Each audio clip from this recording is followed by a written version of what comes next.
আমার ফোন দিছে কি জিগাই তোরা ভাত খাইছ না ইফতার করছি আর খাই নাই ভাত খাবি না আর দেশে আবি না দেহি দেহি কয়া সকালবেলা আয়া হুট করে সারপ্রাইজ দিয়ে লাইছে। আলহামদুলিল্লাহ, আল্লাহর কাছে লাখ লাখ শুকরিয়া যে রাতে অনেক কষ্ট করে আমরা দুই ভাই মামুনের দেশের বাড়ি শরীয়তপুরে আসছি। তো সবাইকে জানাই ঈদ মোবারক। আর আমরা যাব হচ্ছে ঈদগাহে ঈদের নামাজ পড়তে। আমন আমন ওর তাড়াতাড়ি চল, আমি একটা ব্লগ করে লাগতেছে। ওঠ, আল্লাহ আমি আর সাইফুল কিন্তু এখন যাচ্ছি হচ্ছে নদীর ঘাটে, মানে খাল খাল খাল পারে গিয়ে গোসল করব আর ঈদের নামাজের জন্য প্রস্তুত হইতাছি।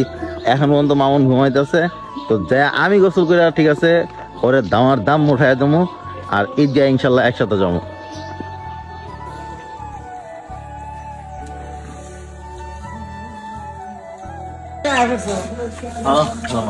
কেমন লাগলো?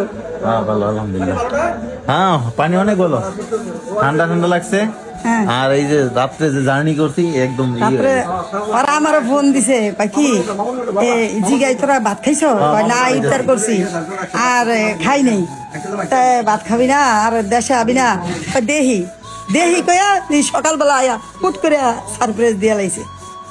খালু আতর দিল আমারে, মামুনটা দিল। ও এই যে খালু আমার আতর দিয়ে দিতেছে। যাই হোক, ঈদ মোবারক কন খালু, ঈদ মোবারক কন। ঈদ মোবারক, ঈদ মোবারক, ঈদ মোবারক। হ্যাঁ, আবার একটু মামুনটাও দিয়ে দিতেছে ঈদ মোবারক। এইটা হচ্ছে দোয়া, ভালোবাসা। সবাই সবাই বাবা মার প্রতি এরকম খেয়াল রাখবেন, নজর রাখবেন, ভালোবাসা রাখবেন। আর সবাইকে জানাচ্ছি আবারও ঈদ মোবারক। যে মামুন কিন্তু সেই তার সুরমা দিতেছেই, কারণ হচ্ছে ওর সুরমাটা হচ্ছে দিবেই।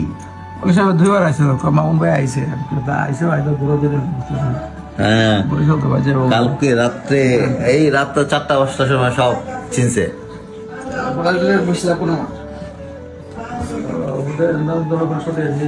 ঈদের সময় খাওয়াই দিতেছে কালাম মামা মন্দিরে। আমরা এখন কিন্তু যেমন হচ্ছে আমাদের মধ্যে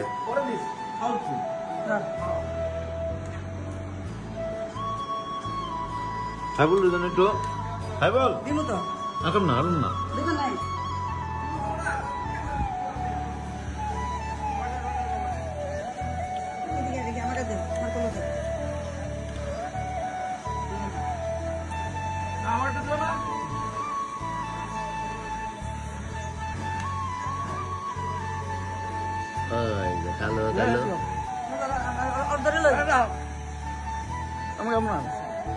হ্যালো হ্যালো